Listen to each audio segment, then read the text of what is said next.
Hello friends, जय श्री कृष्णा। तो मैं आ गई हूँ आपके लिए हमारी सीरीज का एक और इम्पॉर्टेंट चैप्टर लेके, जिसका नाम है बायोटेक्नोलॉजी प्रिंसिपल एंड प्रोसेसेस। सो जैसे कि आप लोग जानते हैं कि हम आपके लिए एक ऐसी सीरीज लेकर आए हैं जिसमें मैं आपको ब्लूप्रिंट पर बेस्ड हर चैप्टर को शॉर्ट में एक्सप्लेन कराऊंगी, उसके जो पास्ट ईयर क्वेश्चंस हैं उनको साथ ही प्रोवाइड कराऊंगी आपको अपने हैंड रिटन नोट्स। आपको ये नोट्स हमारे ऐप नीट मेंटोर पे मिल जाएंगे, जिसकी लिंक हमारे डिस्क्रिप्शन में है। साथ ही मैं आपको इस वीडियो के लास्ट में इस चैप्टर के कुछ मोस्ट इंपॉर्टेंट या एक्सपेक्टेड क्वेश्चंस आप बोल सकते हो, ऑब्जेक्टिव क्वेश्चंस दूंगी जिनको आपको सॉल्व करना है और उसके आंसर्स मैं आपको अपनी नेक्स्ट वीडियो में बता दूंगी। तो चलिए बिना किसी देरी के शुरू करते हैं आज का हमारा ये चैप्टर। तो इस चैप्टर में आपसे जो क्वेश्चन पूछा जा सकता है वो है व्हाट इज जीन क्लोनिंग। ठीक है, तो ये क्वेश्चन काफी कॉमन सा है और आपसे पूछा जा सकता है। नाम से समझते हैं, ठीक है, हर क्वेश्चन का मतलब आप पहले नाम से समझ लोगे ना, आपको सब याद आ जाएगा कि हाँ होना क्या है इस चीज में। ठीक है, क्या बोल रहे हैं, जीन की क्लोनिंग, जीन क्लोनिंग हो जाएगी, है ना। तो क्लोनिंग क्या होता है, मैंने आपको बताया था असेक्सुअल रिप्रोडक्शन में आपकी डॉटर सेल्स बन रही थी और वो कैसी बन रही थी, एग्जैक्ट कॉपी, यानी कि सेम टू सेम, यानी कि कोई चीज सेम है, कोई चीज जुड़वा आप कह लो, उसको क्या कहते हैं, क्लोन कहते हैं, है ना। अगर कोई दो जुड़वा बच्चे हैं तो आप क्या कह सकते हो, ये दोनों आपस में कैसे क्लोन है ना, यानी कि दो सेम टू सेम जीन है, उसको आप क्या कह दोगे, क्लोनिंग कह दोगे। तो एक बार पढ़ लेते हैं लिखा क्या है। So gene cloning means the formation of exact DNA, है ना, एग्जैक्ट डीएनए यानी कि सेम टू सेम डीएनए और gene copies using genetic engineering technique, यानी कि इसमें हम किस टेक्निक का यूज करते हैं, इसमें हम यूज करते हैं जेनेटिक इंजीनियरिंग टेक्निक का यूज करते हैं। ठीक है, so the DNA is extracted from an organism. Obvious सी बात है, डीएनए जो है इसे कहाँ से एक्सट्रैक्ट करेंगे, हम ऑर्गेनिज्म से करेंगे। And the gene is copied and a clone is formed, यानी कि जीन जो है उस डीएनए का टुकड़ा जो है, जो रिक्वायर्ड जीन जो है ना, उसको क्या करते हैं हम कॉपी करते हैं एंड जो क्लोन है वो फॉर्म हो जाता है। It is one of the method use for isolation and amplification of specific gene, यानी कि ये जो मेथड है ये किसके लिए, आइसोलेशन, यानी कि आइसोलेट मतलब करना होता है किसी चीज से निकालना, है ना, और उसको एम्पलीफाई कर देता है किसके लिए, किसी स्पेसिफिक जीन के लिए, है ना। अब ये स्पेसिफिक जीन कोई भी हो सकती है, जैसे कि आपकी इंसुलिन की जीन हो गई, तो इंसुलिन की जीन से आपका क्या बन जाएगा, इंसुलिन बन जाएगा, है ना। अब इसकी कुछ और इंपॉर्टेंस होती है तो वो हम समझ लेते हैं। सबसे पहला पॉइंट क्या है कि DNA cloning can be used to make protein such as insulin with biomedical technique, यानी कि जैसे कि मैंने आपको बताया था इंसुलिन की जो जीन है वो काफी ज्यादा इंपॉर्टेंट है और हमको क्या करवानी है, इंसुलिन की जीन की कॉपी बनवानी है ना, यानी कि इंसुलिन की जीन जैसी और जीन बनवानी है तो हम किस मेथड का यूज कर सकते हैं, इस मेथड का यूज करके जीन क्लोनिंग कर सकते हैं, है ना। और ये किसमें काम आएगा, किसके साथ, बायोमेडिकल टेक्निक के साथ। यहाँ एक टर्म आया है मेडिकल, क्योंकि हम इसको मेडिकल फील्ड में यूज कर रहे हैं ना इंसुलिन को।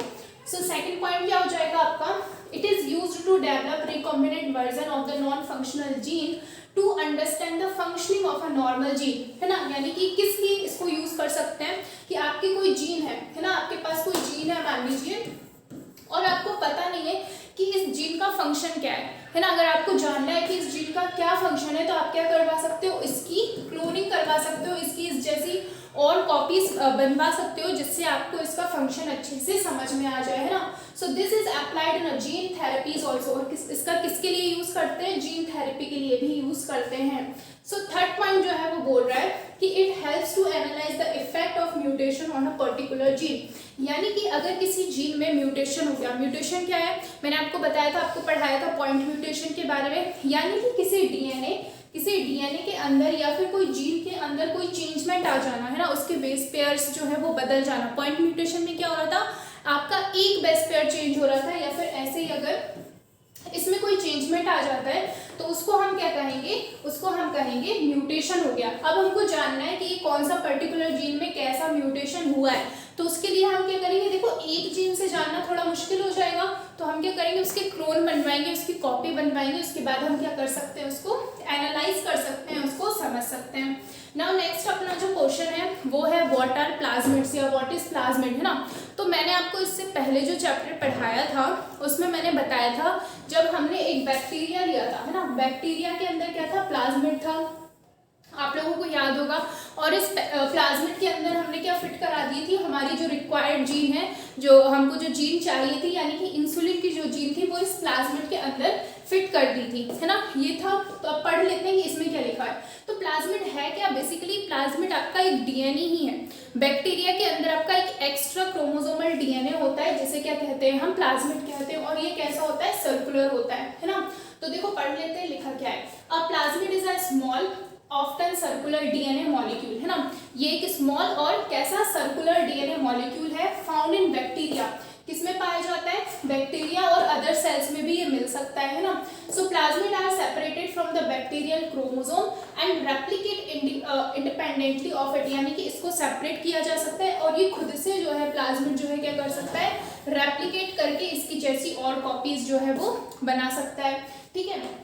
So they generally carry only a small number of gene, notably some associate with antibiotic resistant। यानी कि देखो अब ये कैसा है? स्मॉल है, छोटा सा है, तो इसमें ऑब्वियस सी बात है कि इसके अंदर जो है स्मॉल नंबर ऑफ क्या होंगी? आपकी जीन होंगी, यानी कि इसके अंदर जो जीन होंगी वो कम होंगी।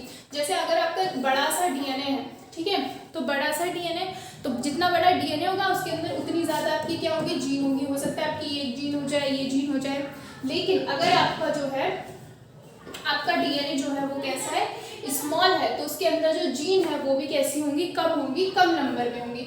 नाउ यहाँ पे एक इंपॉर्टेंट चीज आ जाती है, टाइप ऑफ प्लाज्मिड। प्लाज्मिड के क्या क्या टाइप हो सकते हैं? तो देखो सबसे पहला आपका दिया हुआ है फर्टिलिटी जीन, है ना। ये क्या हो जाएगा? आपका फर्टिलिटी जीन हो जाएगा। तो देखो फर्टिलिटी में क्या होता है?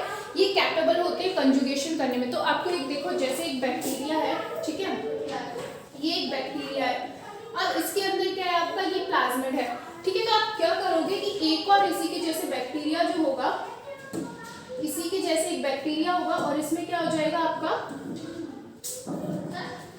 देखो क्या होगा? आपका ये बैक्टीरिया है, ठीक है, ये आपका एक बैक्टीरिया जिसके अंदर आपका क्या है? प्लाज्मिड है। अब इसके अंदर होगा कंजुगेशन, आपका एक और ऐसा एक बैक्टीरिया होगा, है ना, ऐसा बैक्टीरिया होगा, इसके अंदर एक ऐसे एक ब्रिज लाइक स्ट्रक्चर बन जाता है जिसमें क्या होने वाला है? आपका कंजुगेशन। तो आपका ये जो प्लाज्मिड है ये किसके अंदर चला जाएगा? इसके अंदर चला जाएगा, यानी कि इसने क्या कर लिया? फर्टिलिटी कर ली।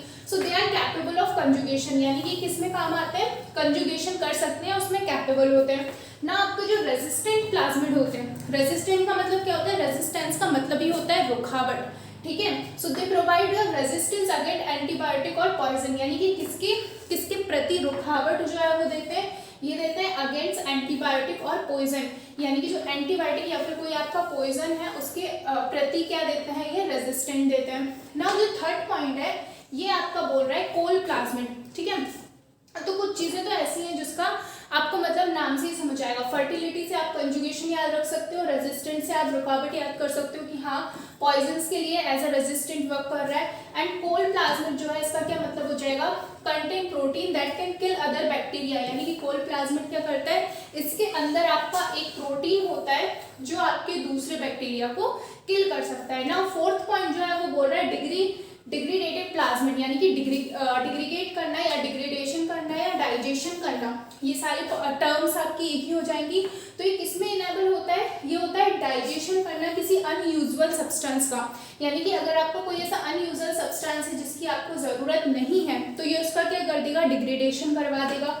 नाउ आपका फिफ्थ पॉइंट बोल रहा है कि वायरुलेंस प्लाज्मिड, है ना, तो ये क्या करता है? विच turn the bacterium into pathogen, यानी कि ये क्या करता है? आपका एक बैक्टीरिया को एक पैथोजन में कन्वर्ट कर लेगा। ये कैसा? वायरुलेंट होता है ना। तो ये हो गए आपके प्लाज्मिड क्या होता है और उसके कुछ टाइप्स। अब हम देख लेते हैं हमारा एक और नेक्स्ट इंपॉर्टेंट क्वेश्चन, ये क्या है? पीसीआर। आपने पीसीआर का नाम तो सुना ही होगा। आपको यहाँ पे क्या याद रखना है? आपको पीसीआर का फुल फॉर्म याद रखना है ना। पीसीआर का फुल फॉर्म क्या होता है? PCR stand for polymerase chain reaction. ये यहीं से एक इंपॉर्टेंट है, आपको ये पूछा जा सकता है क्वेश्चन पे वन वर्ड में एज अ ऑब्जेक्टिव आपको पीसीआर की फुल फॉर्म पूछ सकता है, ठीक है। तो नाम से समझ आ रहा है पॉलीमरेज चेन रिएक्शन, यानी कि पॉलीमरेज की चेन, उसी को क्या कह रहे हैं हम? पॉलीमरेज चेन रिएक्शन, है ना। So it is an method widely used to rapidly make millions to billion copies. कितनी? देखो यहाँ पे क्या लिखा है? Millions to billions copies. किसकी कॉपी बना रहे हैं हम? डीएनए की, स्पेसिफिक डीएनए की। यहाँ पे स्पेसिफिक वर्ड क्यों है? क्योंकि हम हर किसी डीएनए की जो है कॉपी नहीं बनाएंगे, जिसकी हमें जरूरत है हम उसी की बनाएंगे। तो यहाँ पे स्पेसिफिक डीएनए की कॉपीज बनाना, कितनी? हम पीसीआर मेथड से मिलियंस टू बिलियंस कॉपीज उसकी बना सकते हैं। सो allowing scientists to take a very small sample of DNA and amplify it to a large enough amount to study in detail। यानी कि साइंटिस्ट क्या करते हैं, डीएनए का एक छोटा टुकड़ा ले लेते हैं, अगर उनके पास एक छोटा सा डीएनए भी है तो उसको क्या करेंगे, एम्पलीफाई कर लेंगे, बड़ा कर लेंगे, जिससे उसको स्टडी करने में आपकी आसानी हो। ठीक है, तो ये आपका पीसीआर मेथड यूज होती है ना।